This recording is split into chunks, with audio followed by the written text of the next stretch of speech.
You are merely a clay pot shaped by a potter. The clay doesn't ask, why did you make me this way? Where are the handles?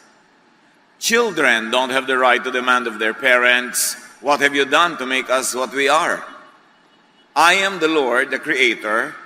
Don't you dare question me about what I have done. Napakahalaga na matanggap natin ang kalooban ng Diyos sa ating buhay at ang kanyang magandang layunin. Ang pag-aaral natin ngayon, pinamagatan, because God creates people. Dahil ang Diyos ang lumilikha sa tao, ano ang dapat nating maging ugali at asal? Panginoon, salamat dahil kayo po ang lumikha sa amin at kayo ang patuloy na gumagabay sa amin. Buksan niyo pong aming mata at isip para maunawa kung anong ibig sabihin na kayo ang manlilikha at hindi kami. Lead us, teach us, empower us to understand your word so we may apply it in our daily lives. Ama namin, kayo pong inihiling namin maging tagapangaral, walang iba. Gamitin nyo lang ang inyong lingkod bilang kasangkapan, pero kayo po ang siyang mangaral. Lead us, teach us in the name of Jesus, your Son, our Lord, our Savior and friend. Psalm 139, 13 to 16. You are the one who put me together inside my mother's body.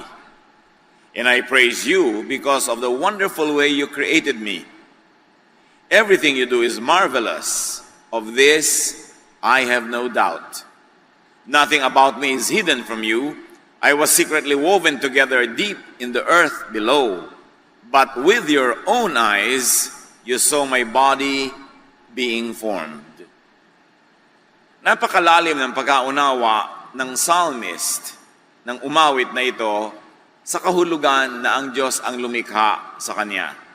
Sabi niya, kayo ang lumikha sa akin, kayo ang bumuo ng aking pagkatao, nung pamang ako'y dahan-dahang nabubuo sa sinapupunan ng aking ina. At dahil lahat ng inyong ginagawa ay napakaganda, wala akong kaduda-duda. Wala namang nalihim tungkol sa akin o ako'y nililikha kasi kayo ang lumikha sa akin. Nakita nyo at kayo ang gumawa ng lahat ng ginagawa sa akin. So not anyone else, but God is the one who creates people. God lang ang creator. Satan is a destroyer, a thief, but not a creator. God lang ang lumilikha ng lahat ng nilikha. God creates and therefore knows. God knows and therefore accepts people for who or what they are. And this is how God made them. Sapagkat ang Diyos ang lumikha sa lahat ng tao, Diyos din ang nakakakilala sa lahat ng tao. Kaya Diyos din ang kauna-unahang nagmamahal at tumatanggap sa lahat ng tao dahil siya ang lumikha sa kanila. God creates people wonderfully. Everything God does is marvelous. Ang paglikha daw ng Diyos sa tao ay kamangha-mangha. Ang nilikha niya at produkto ng paglikha ay kamangha-mangha. Kaya lahat ng ginagawa ng Diyos ay kahanga-hanga. At kung ito ang sinasabi ng salita ng Diyos, sino tayo para magsabing hindi kahanga-hanga ang iba? Sino tayo para magsabing mali ang pagkakalikha sa iba? Dapat nating suriin kung ano ang pamantayang ating ginagamit, anong standards ang ina-apply natin, bakit hindi tayo nagagandahan sa iba? Samantalang Diyos ang may likha at ang lahat ng likha niya may angking kagandahan. So either tayo ang mali o ang Diyos ang mali pag napapangitan tayo at namamalian sa mga nilikha niya. At syempre, wala naman dapat contest yan. Alam nating laging tama ang Diyos. So, pagdudahan natin ang ating mga sarili, kapag hindi tayo nagagandahan sa kanyang creation, dahil Diyos ang lumikha, at pag Diyos ang lumikha, maganda ang nilikha. If it is God who creates people, wonderfully, then we should respect, appreciate, and even celebrate the Creator and the creation. And it means that we should respect, appreciate, and celebrate others, even those who are different from us. And we should also respect, appreciate, and celebrate ourselves because we too are God's creations. And God is not a God of sameness. God is God of variety, kaya iba-iba ang tao, iba-iba ang talino, iba-iba ang galing, iba-iba ang ugali ng tao. Hindi ko mukaiba mo ng ugali ay mali na siya dahil ikaw ang tama.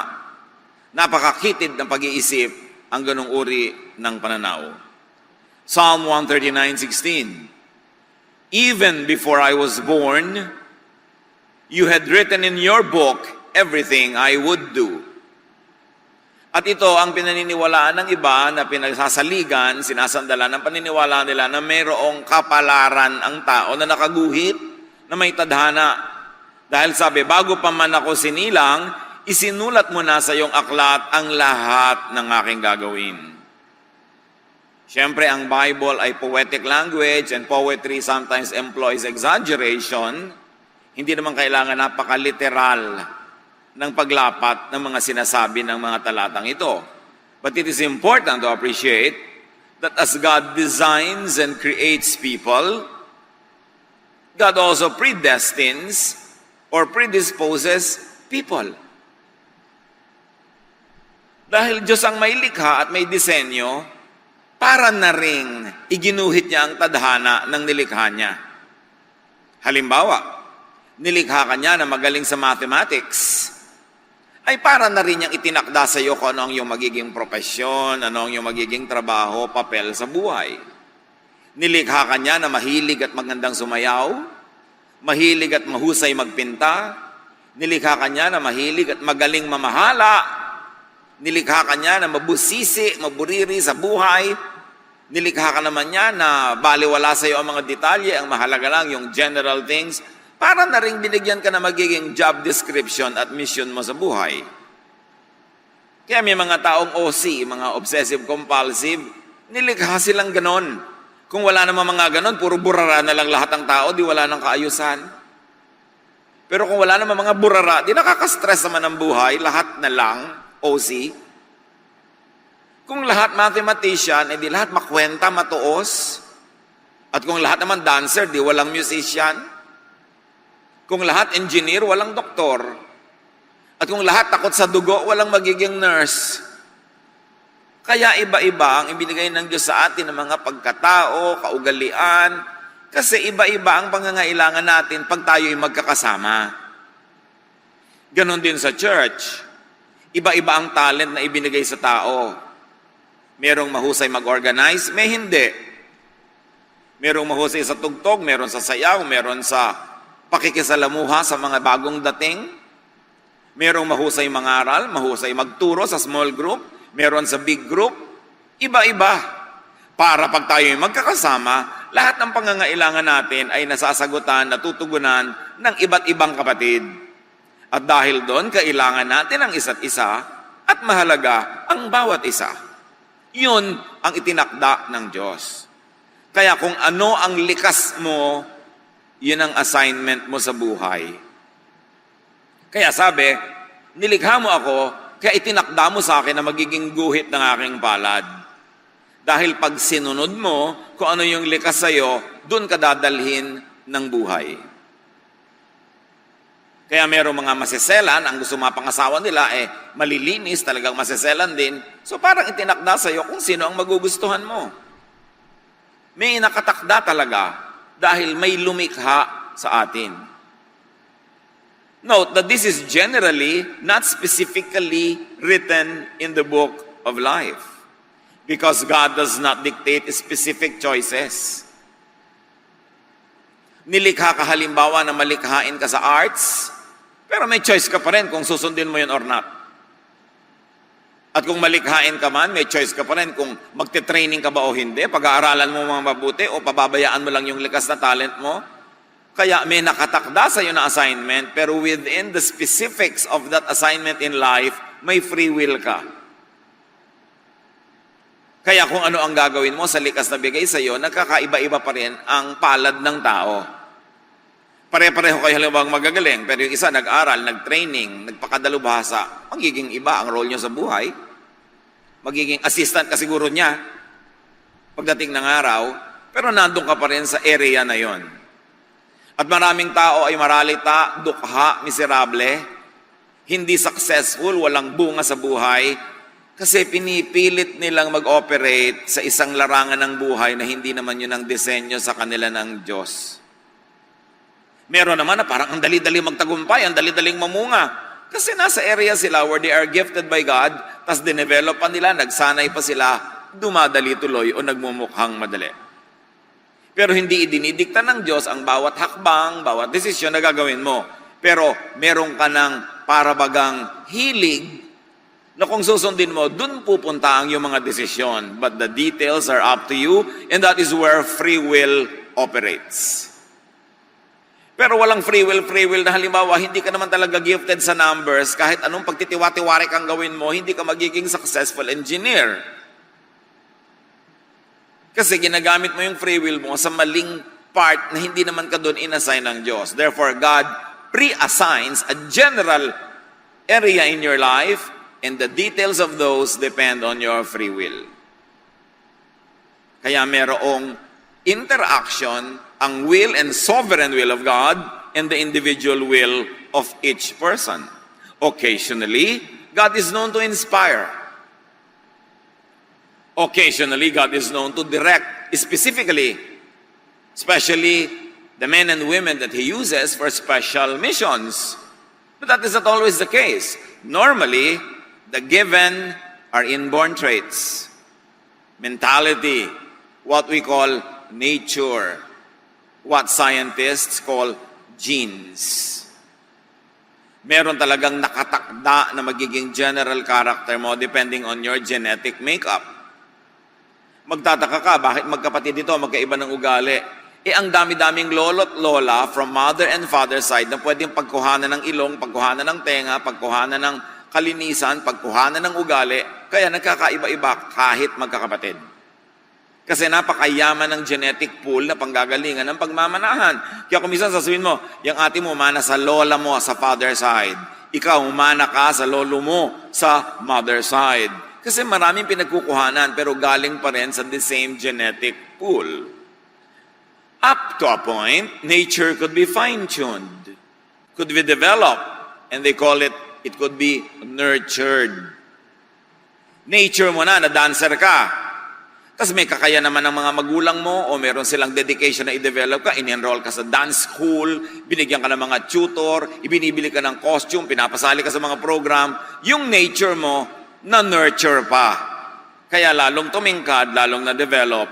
Yun namang isang kapitbahay nyo na may the same nature, pero hikaho sa buhay, hindi na itustusan, hindi na-develop. Meron din siyang innate talent, pero hindi siya na-develop kasi hindi siya na-nurture. Pareho kayo ng nature, magkaiba ng nurture, magiging magkaiba ang bunga. Pero, yung hindi na nurture, ganun pa rin ang nature niya, hindi pa rin yun na iba. Kaya marami sa atin, ang nakikita natin sa kapwa, hindi yung tunay na pagkataong nilikha para sa kanya ng Diyos, kasi nadiktahan siya ng karukhaan, kahirapan, lack of nurture, kaya hindi lumalabas yung pinakalikas na gusto niya. Anak, anong gusto mong pag-aralan? Gusto ko pong mag-aral ng museum and theater management. Sasabihin ng nanay, anong trabaho makukuha mo dyan? Ewan ko po. Gusto ko mag-aral ng theater arts. Mapagkakaperahan ba yan? Gayahin mo na lang ang tita mo, nag-nursing. Ayun, nasa Amerika na, malaki kita. Hindi ko naman po hilig, takot ako sa dugo. Mag-nurse ka para mo ko mabigyan ng sustento pagtanda ko. O yun, naging nurse. Napilit sa nurture, pero hindi yun ang nature. Don't expect na maging outstanding nurse yun. Napilit din, pero hindi yun ang likas. Gano sa atin karami ang napilitan lang sa napagsidlan natin sa buhay. Kaya kalaban natin mga kapatid ang kahirapan. Kasi kumisan dahil sa kahirapan, ang inuuna natin economic survival, not the human development. Hindi yung pamumukadkad at pamumulaklak ng tunay na pagkatao.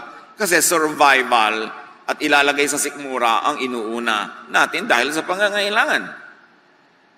You cannot be what you were not designed to be. Tulad ng ang orchid ay hindi pwedeng maging cactus.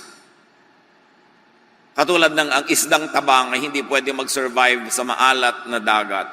Lahat tayo ay merong dapat kasidlan at tungkulin ng mga magulang at ng mga sariling may katawan na hanapin kung ano yon dahil yon ang kalooban ng Diyos. You could only be what you were created to be. How people think, what people are disposed to choose and to do could be God's design, God's creation, therefore God's will.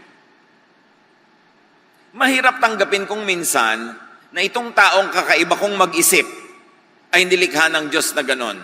Kasi gusto nating isiping, tayo lang ang nilikha ng Diyos, tayo lang ang tama, at lahat ng hindi natin kasundo, iba ang paraan ng pag-iisip, ay hindi nilikha ng Diyos.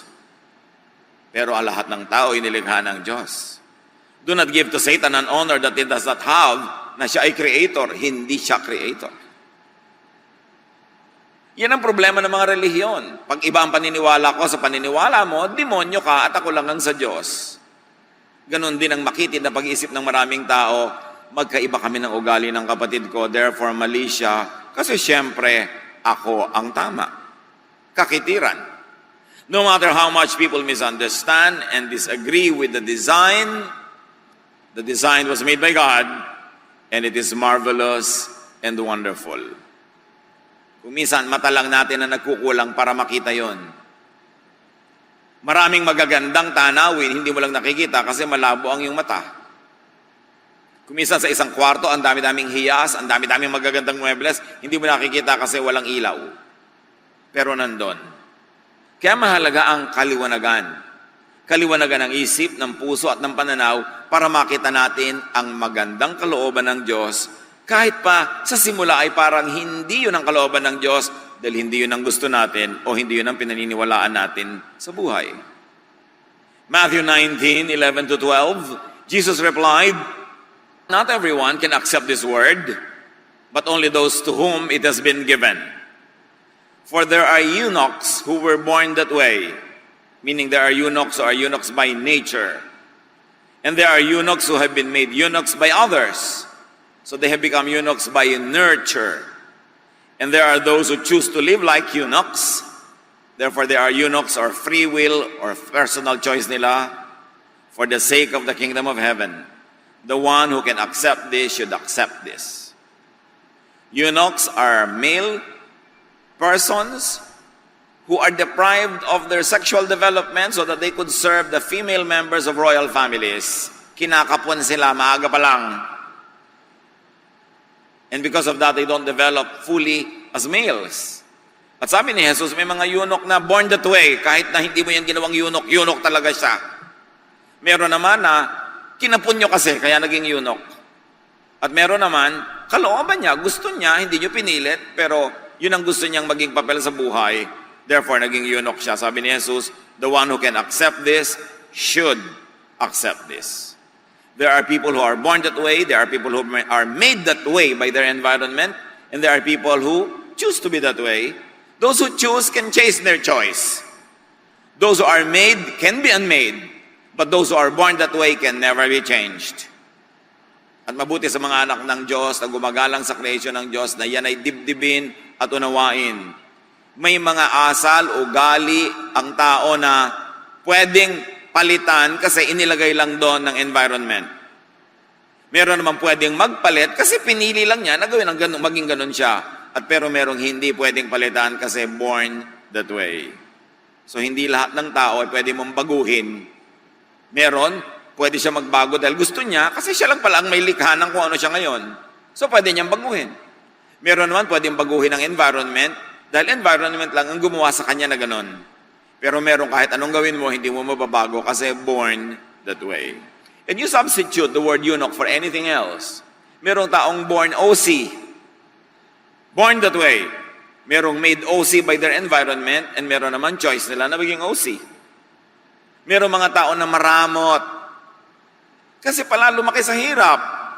Ang daming nandaya. So ngayon, maramot na, trained, nurtured to be like that. Pero kung pinaligiran mo siya ng kabaitan, kagandahang loob, nasanay siya sa pakikipagbigayan, pwedeng mapalitan ang karamutan niya. At meron naman na dumangot lang siya dahil ayaw niyang maisahan. So pwede siya mag-decide later na hindi ako magiging maramot. Pero meron talaga genetically maramot. Kahit anong gawin mo doon na pang-influensya, kahit pakainin mo siya ng pages ng Bible, hindi siya mababago. Kaya iba nagsasabi, Pastor, ang tagal-tagal ko na pong Christian, hindi pa ako nagbabago. Baka naman born that way ka. So suriin mo kung ano yan. Naging ganyan ka lang ba dahil pinili mo? Therefore, piliin mong may iba. Pero kung hindi ka pumili, baka nalikha ka ng environment mo, palitan mo yung environment mo. Di may iba ka, pero matagal. Pero kung talagang nilikha ka ng Diyos na ganyan, lalabag ka na sa kalooban ng Diyos para baguhin mo yan. Kaya huwag ka magtaka na kahit pilit ka ng pilit, ginawa mo na lahat, hindi pa. Kasi talagang baka born that way ka. So, isipin natin yun. Para hindi tayo lagi na lamang nanghuhusga ng kapwa, lagi na lang tayong naiinip sa pagbabago ng kapwa. Kahit sa psychology or proto-psychology, may mga theories. 4 fundamental personality types daw. Ang mga psychologists, psychiatrists, pagkakausap ka, sinusuri ka, tinatanong ang history mo, then eventually, pag Western trained sila, they classify you under 4 major groups of people. Meron tinatawag silang sanguine, yung optimistic and social, almost Pollyannish, walang masamang tinapay, lahat masaya, ang ganda-ganda ng mundo, masarap siyang kasama, kahit na niloloko na siyang tao, maganda pa rin ang pagtingin niya, sanguine. Inborn yun, sabi ng psychologists. Meron namang tinatawag na choleric, mga short-tempered and irritable. Walang kakwenta-kwenta, sumisigaw, ang liit-liit na bagay nagagalit, ang taray-taray, ang sungit-sungit. Born that way. Kahit mo yan pakainin ang mga verses, hindi talaga naiiba. Naiiba lang pag bagong galing sa retreat. 2 days later, bumabalik uli yung dati. Tapos you feel miserable. Ayun naman pala, choleric ka talaga sabi ng mga psychologists. Meron naman melancholic. Yung analytical, quiet, palasuri, hindi pa dalos-dalos, pinag-aaralan ng lahat. At meron tinatawag na phlegmatic. Yung relaxed and peaceful. Mga ginang, ang husband nyo ba, phlegmatic? Yung bumabaha na, tulog pa? May mga anak ba kayo na kumikidlat-kidlat na, relax, nagkakasunog na, text pa ng text, nangunguyakoy pa, galit na galit ka dahil ikaw tense na, siya relax na relax. Phlegmatic ang tawag ng mga psychologists doon. Kahit mo siya tawasin, sunugin, kuryentihin, relax siya talaga. Born that way. And there are people who are not really just clearly phlegmatic or choleric or etc. because most formulations include the possibility of mixtures of the types. Kaya kumisan, halo-halo yun sa isang tao, depende lang kung alin yung dominant.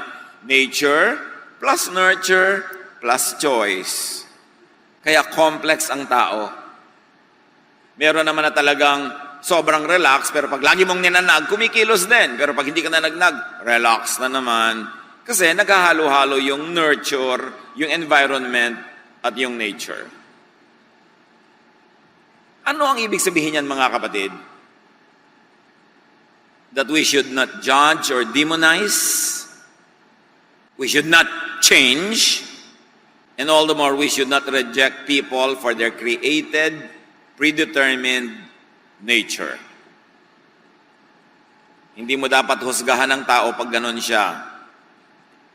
Hindi mo dapat masamain ang kanyang pagkatao.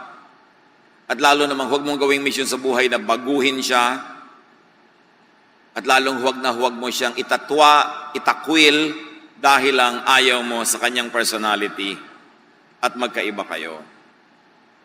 Sabi sa Jeremiah 13:23, can people change the color of their skin?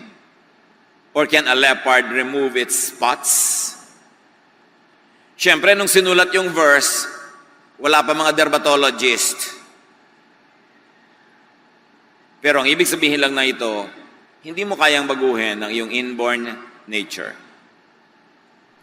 Hindi mo kayang baguhin ang iyong kapwa, hindi mo kayang baguhin, maging ang iyong sarili kung yun ang inborn nature.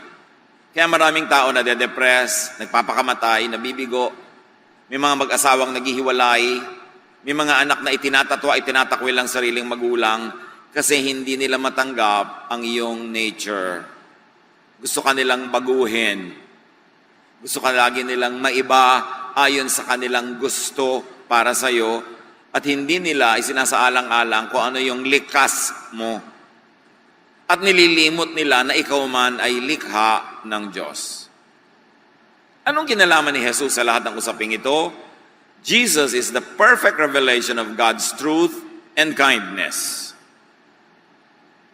Walang nauna kay Jesus at walang sumunod kay Jesus na sing tapat, sing tama ang pangangatawan sa Diyos, kundi si Jesus lang. Kung ang Diyos ay magsusuot ng katawan, si Jesus yun. Kung ang Diyos ay magpapakita sa tao, si Jesus yun. At kung may ituturo ang Diyos, yung teachings ni Jesus yun. Walang iba. John 1:14, the Word became a human being and lived here with us. We saw His true glory, the glory of the only Son of the Father. From Him, all the kindness and all the truth of God have come down to us. Ang berbo daw, si Jesus ay naging tao at sa pamamagitan niya, ang lahat ng kabaitan at kabutihan at katotohanan ng Diyos sa langit ay bumaba sa atin. Ibig sabihin, wala ni sino mang nakapagbaba nun bago si Jesus. At wala nang sino pang makapagbababa nun matapos ang ministry ni Jesus. Si Jesus ang siyang kabuuan ng katotohanan tungkol sa kabutihan ng Ama. Hindi yung mga religious teachings before Jesus na kontra sa turo ni Jesus. Meron namang hindi kontra, di sang-ayon. Pero hindi lahat ng itinuro ng relihiyon bago dumating si Jesus ay tama. Kasi kung tama lahat yon, bakit pa ipapadala si Jesus? Kung ang lahat ng kabutihan at katotohanan ng Ama ay naibunyag na sa relihiyon ng Israel, ba't pa ipapadala si Jesus? Redundant. Pagsasayang ng pagod at dugo. Bakit pa itutuwid ang tuwid? Bakit paliliwanagan ang maliwanag? Ba't itatama ang tama? Pero ipinadala si Jesus dahil may baluktot na dapat ituwid, may mali na dapat itama, may dilim na dapat tapunan ng liwanag. That's why in Jesus, all the kindness and all the truth of God that did not come through religion have come down to us through His person. Kaya napakahalaga ni Jesus. Jesus was sent to represent and to present God correctly. Ibig sabihin, merong incorrect at merong mga misrepresentations ang religion, kaya dapat ipadala pa si Jesus para ituwid yun. At lahat ng baluktot at likunon, sila yung nagalit kay Jesus dahil ayaw nilang maituwid. Ayaw nilang maitama, kaya pinatay nila si Jesus. So may mga maling elemento, maging ang mga dating paniniwala ng mga Israelita na itinutuwid ni Jesus, kaya tayo mga Kristiyano, dapat nakabase sa turo ni Kristo ang pamantayan natin sa buhay. Hindi ang mga pamantayan ng mga Israelita na maraming itinuwid ni Jesus. Kasi baluktot. At anong kaugnayan ni Jesus sa pinag-uusapan natin, how people are created? Do not judge or demonize. Do not change. Do not reject people that Jesus does not reject. Kung si Jesus, ang kabuuan ng buong kabutihan ng Ama, kung si Jesus ang kinatawan ng katotohanan ng Ama, therefore ang minahal niya ay dapat nating mahalin, at ang hindi niya itinakwil ay di natin dapat itakwil kasi siya ang perfect representation of the kindness of God. So kung may nire-reject ang law of Israel na hindi nire-reject ni Jesus, hindi natin kailangang patuloy na rejecten. At kung may minahal si Jesus na hindi minahal ng law of Israel, dapat nating mahalin because Jesus, not the law, is the perfect representation of God. Jesus, not the traditions of religion, is the perfect representation of God's kindness. Therefore, Jesus is the standard. Pag pinag-aralan natin ang gospel, malalaman naman natin dun Alin ba ang batas na pinairal at alin ang hindi at pinalitan ng pag-ibig? Sino ang pinagalitan, sinong tinanggap, sinong minahal, at tayong tumatawag sa sarili nating Kristiyano, wala tayong ibang dapat sundin kundi ang halimbawa ni Kristo. Jesus is the measure of all things. Jesus is the Son of God. Jesus is our Savior. Jesus is the one who resurrected from the dead and saves us. Therefore, siya ang dapat nating tularan.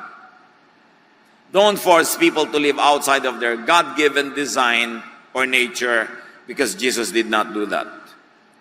Forcing people to be what they are not breaks people's hearts and personalities. It also breaks relationships, and it could also break God's design. Mga magulang, meron ba kayong itinatakwil na anak dahil hindi nyo gusto ang kanyang pagkatao? Bakit kayo ba lumikha sa tao na yan?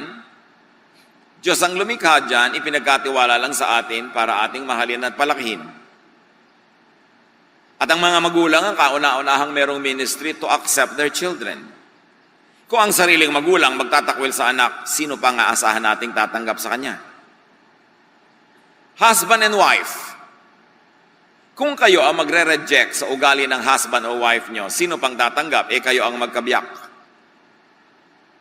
Huwag kayo magpapakasal kanino man na inaasahan yung mababago siya ng inyong pag-ibig. Hindi mangyayari yon. Pag nagpakasal kayo kanino man, dapat tanggapin nyo siya dahil sa inyong pag-ibig sa kanya. Hindi dahil pipilitin nyo siyang dahil mahal niya kayo, dapat siyang magbago according to your specifications. Kung kayo'y may asawa na, pag-aralan ninyong ma-appreciate at mamahal, maging ang ugali niyang sa simula'y ayaw nyo. Huwag niyong paggurin ang sarili niyo at ang inyong asawa para siya magbago according to what you like, kasi wala namang nagtatagumpay sa pagpapabago sa asawa. Meron ba?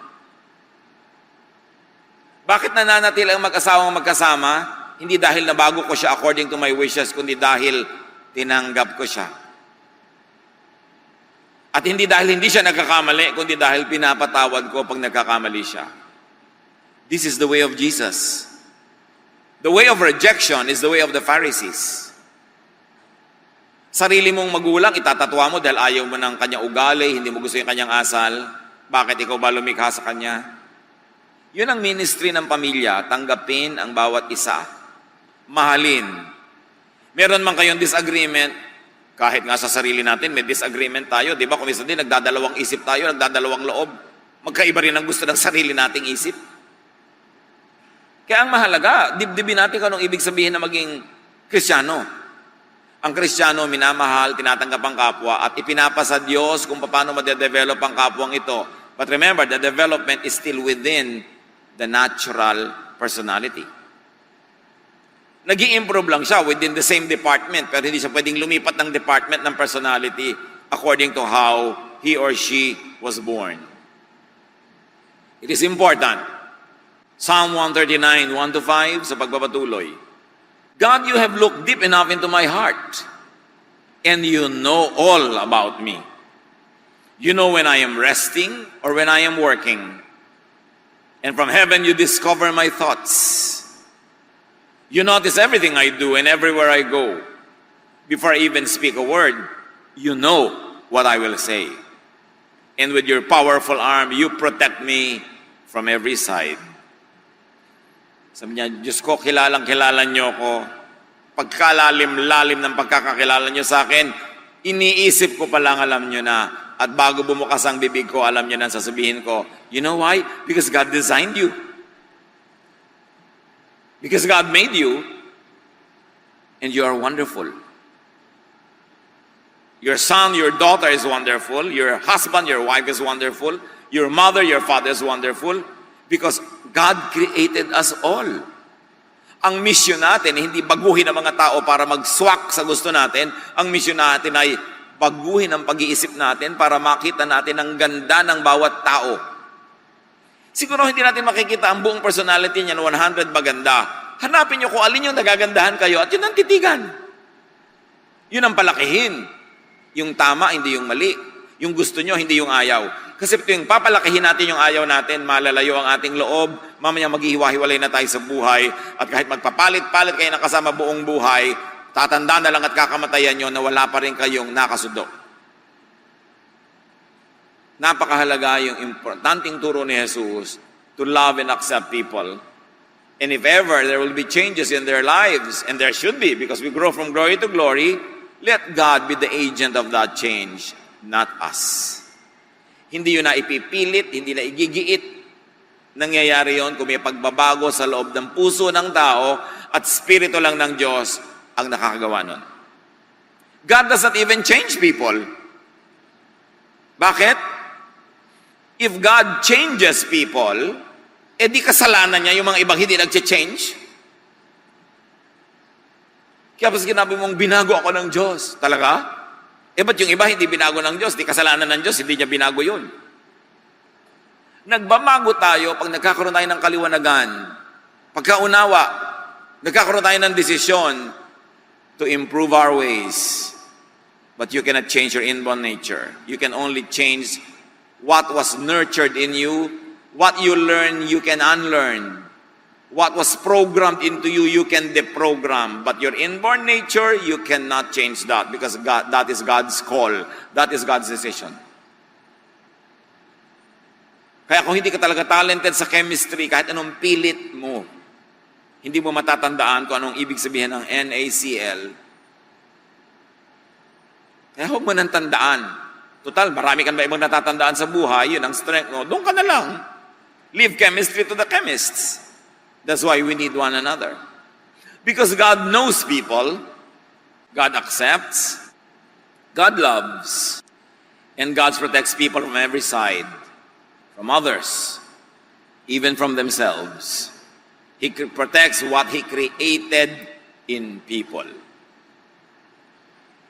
At ito ang problema sa maraming relihiyon. Most religious ministrations are aimed at changing rather than accepting people. Jesus accepted people first. And then eventually those people improved within what is allowed by their inborn nature. Nakakatakot tuloy sumama sa retreat. Kasi sabi sa retreat, 2 days that will change your life. Does everybody really want to change?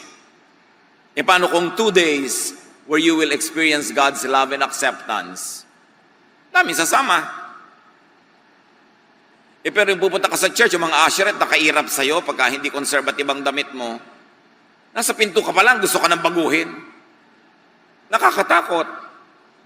Hindi ganon si Jesus. Ang unang-unang ginagawa ni Jesus, kung ano ka man, as is, where is, tinatanggap ka muna. Minamahal ka muna.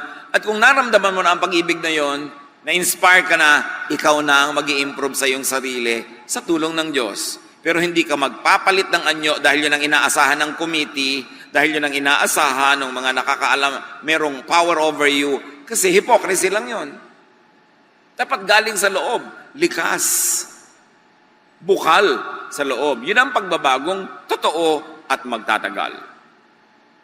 What are the unpleasant results of rejection and trying to change people?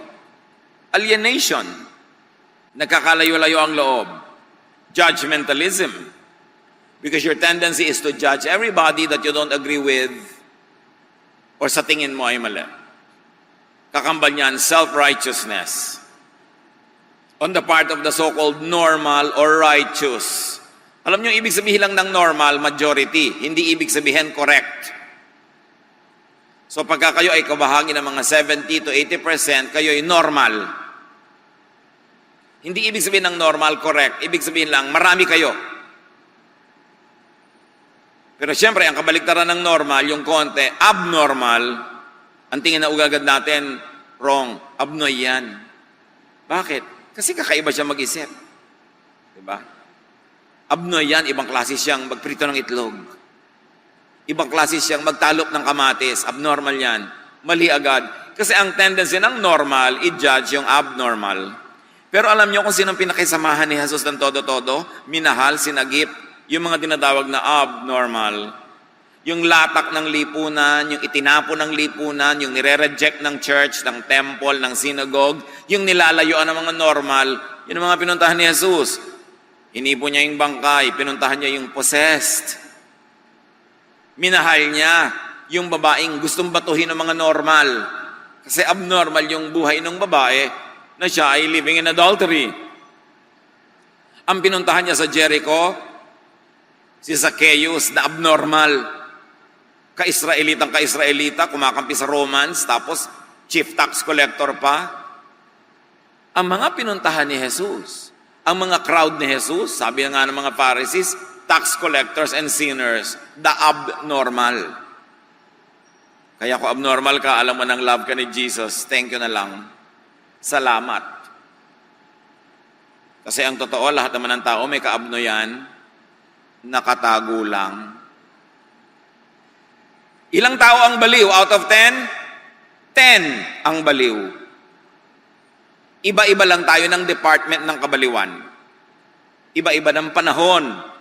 Kaya kung yung kapwa mo nababaliw-baliw ngayon, unawain mo na lang, bukas ikaw naman. May tao bang hindi baliw? May taong baliw na baliw sa apo. Apo na ang pinakamaganda.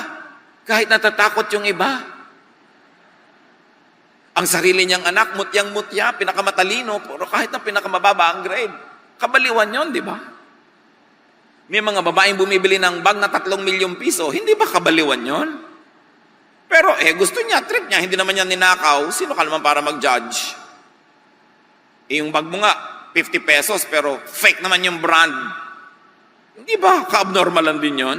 Lahat ng tao abnormal. Pag nagsimula tayong tanggapin yon, you will relax.